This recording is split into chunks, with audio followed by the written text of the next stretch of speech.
Continuamos en el diálogo con Gabriela Calderón. Yo le decía que el punto de vista del presidente de la República de que vivimos en el país de las maravillas se contrapone a la dura realidad del crecimiento económico.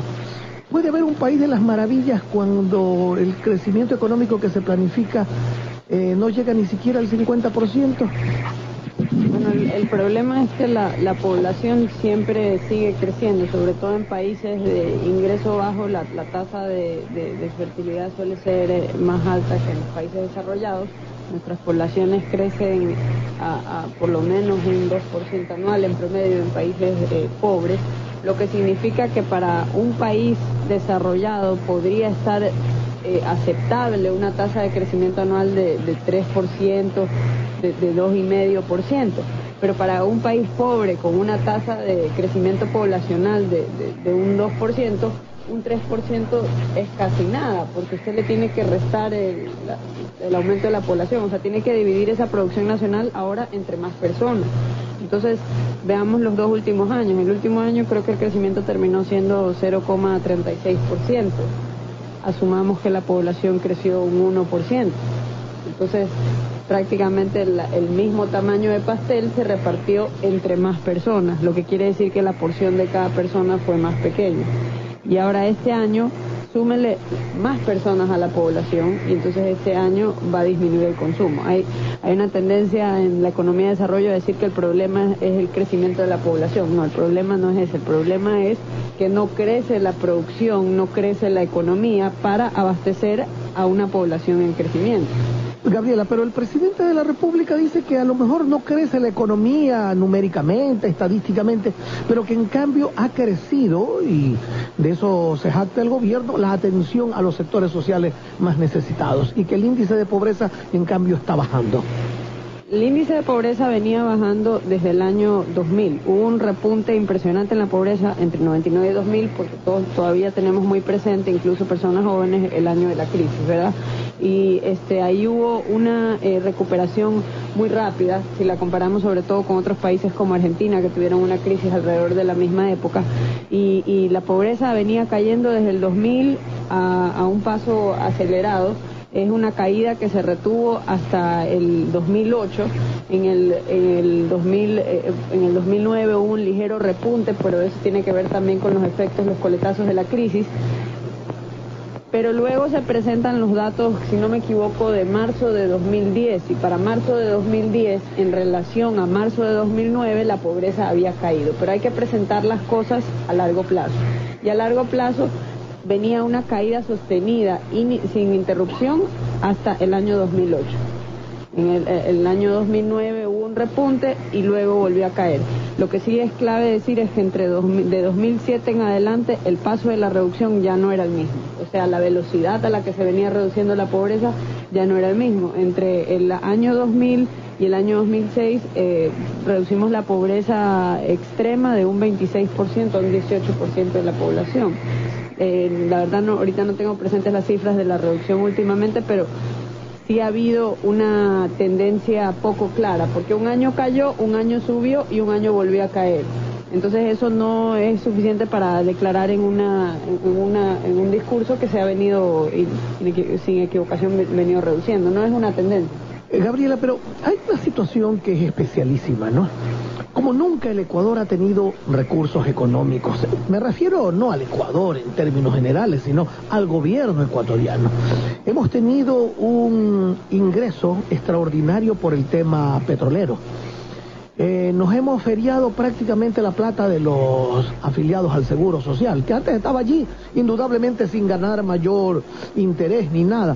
Pero ahora el gobierno nacional ha prestado en grandes cantidades y la ha invertido en sus actividades.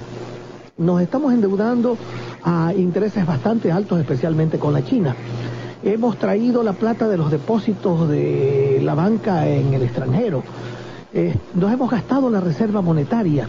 Y la pregunta, Gabriela, es: ¿todo esto ha incidido en una mejora en la calidad de vida de los ecuatorianos? Sí, no, o sea, lo importante es que, qué bueno que señale estos datos, porque sucede que entre 2000 y 2006, que hubo mucha inestabilidad política, y hubieron bastantes gobiernos, así que no se puede culpar a solamente un gobierno, sino que todos estos gobiernos que duraron poco y por lo tanto no pudieron implementar programas tan comprensivos y profundos como el que estamos experimentando actualmente, de alguna manera extraña, sin poder implementar nueva constitución, nuevas leyes, nuevos planes, venían reduciendo la pobreza a un paso más acelerado. Y tenían un precio promedio del petróleo que en la primera parte de la década no superaba los $20. Ahora estamos hablando de un gobierno que ha tenido un precio promedio de por encima de $80 por lo menos. Entonces es una diferencia abismal de recursos. Y no se trata de saber gastar bien, se trata de saber gastar de manera óptima, o sea, de usar bien los recursos que uno tiene. Como dice el dicho, si la vida te da limones, haz limonada, ¿no? Pero lo que pasa es que hay gente que incluso con bastantes recursos no sabe lograr sus objetivos. Y por eso es que deja mucho que desear las rendiciones de cuenta de nuestro presidente, porque hacer una rendición de cuenta no es decir cuánto se ha gastado, sino decir cuánto se ha logrado en base a objetivos que sean mensurables, que se puedan medir. Es decir, cuando yo ingresé a la administración, esta era la condición, estos eran los indicadores y ahora los indicadores son estos. No es decir, yo he gastado más que el que vino antes, porque eso incluso puede ser una indicación de algo grave, que a pesar de haber gastado más, logró menos que el que gastó menos. Entonces no es una lista de gastos, sino una lista de logros. Y los logros es difícil porque lo que sucede es que se han cambiado los indicadores y no se han hecho las series de empalme. Entonces hoy en día hacer una comparación seria, académicamente respetable con lo que pasaba antes en varios datos, creo que en el de pobreza no ha habido cambios, pero por ejemplo en lo que es inflación, en lo que es la tasa de desempleo, es difícil porque han cambiado las fórmulas y trajeron asesores argentinos que ni siquiera sus compatriotas en Argentina les creen los indicadores que han creado, los han traído a crear las fórmulas nuevas con las que se construyen los principales indicadores de la economía ecuatoriana. Ya está con nosotros nuestro compañero de labores, Rafael Cuesta Caputi, al que le damos el cordial buenos días y lo invitamos a participar en este diálogo. Gracias, mi querido Julio. Invíteme al cumpleaños de Vivi, pues no invitar. Bueno, yo ahí no lo puedo invitar, oiga, ahí no lo puedo invitar porque no, ya me enteré que van a celebrar ustedes y no invitan, ya me enteré. No he sabido yo nada tampoco, también soy del grupo. Gabriela, buenos días. Hay quienes dicen que los buenos presidentes se ven cuando tienen poco presupuesto en el manejo de la economía. Pero hablando de cantidades y de cifras, hoy de todas maneras vemos que los pobres, no quiero decir que han dejado de ser pobres, los pobres están mejor que antes. Esos mismos pobres que había antes hoy están un poco mejor. Y vemos un presupuesto del Estado donde los recursos destinados a lo social son mayores que en otros presupuestos porcentualmente hablando. Entonces, yo veo que hay un grupo de 1.200.000 pobres en el país que reciben un bono de $35. Veo que hay construidas 270.000 viviendas gratis para los pobres. Vemos que hay un bono de la vivienda adicional también para un montón de gente. Entonces, se puede decir que los pobres, sin haber dejado de ser pobres, están mejor que antes. ¿Esto no es bueno para el país acaso? A ver, hay una pequeña confusión. Abelardo Pachano escribió un artículo en El Comercio que es muy revelador y chequeé las cifras, son cifras oficiales, son cifras del INE. Y básicamente hay una reducción de la población económicamente activa en el país por primera vez desde que hay estadísticas recientes, porque es una población en crecimiento. Entonces, ¿cómo es que se reducen estas 400.000 personas más o menos que no aparecen en las cifras de desempleo y empleo? Y sucede que el número de personas que reciben el bono de la pobreza ha aumentado por una cantidad similar. Entonces, el propósito de un programa social es que las personas dejen la condición de pobreza, que prosperen y ya no necesiten del bono, porque ya dejan de ser pobres y el bono supuestamente es solo para pobres. Pero ¿cómo nos encontramos en la paradójica situación de que supuestamente se ha reducido la pobreza, pero sin embargo se aumenta casi en 400.000 las personas que reciben el bono de la pobreza? Es decir, hay 400.000 personas más que hoy en día clasifican para recibir el bono de la pobreza. Por ende hay 400.000 personas más pobres. Sí, y sin embargo vemos otras estadísticas del INEC, por ejemplo, en el caso de Guayaquil, que hasta hace 2 meses indicaba que había 1.200.000 pobres en Guayaquil, y de repente ahora solamente hay 550.000 pobres.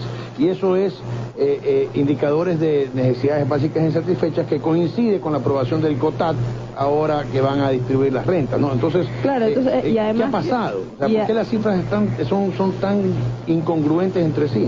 No, y además de que la idea no es de que cada vez más personas puedan recibir fondos del Estado para sus necesidades básicas, sino de que cada vez más hayan personas que no necesiten de esa asistencia, que se puedan proveer para sí solos el fruto de su trabajo y de su esfuerzo, porque lo que pasa es que si seguimos dependiendo de este modelo que depende de un precio alto del barril de petróleo, estas personas se van a acostumbrar a depender de un bono, y el día de mañana puede que no haya un presupuesto que alcance para pagarle todo este tipo, porque no es solo el bono, hay un montón de subsidios. Sí.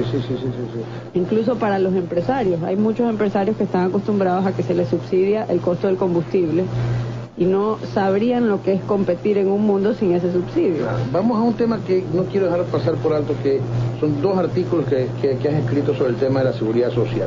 Y dices algo muy interesante. El afiliado no sabe qué es su dinero, ¿verdad? O no siente que es su dinero, y no siente ese derecho a exigir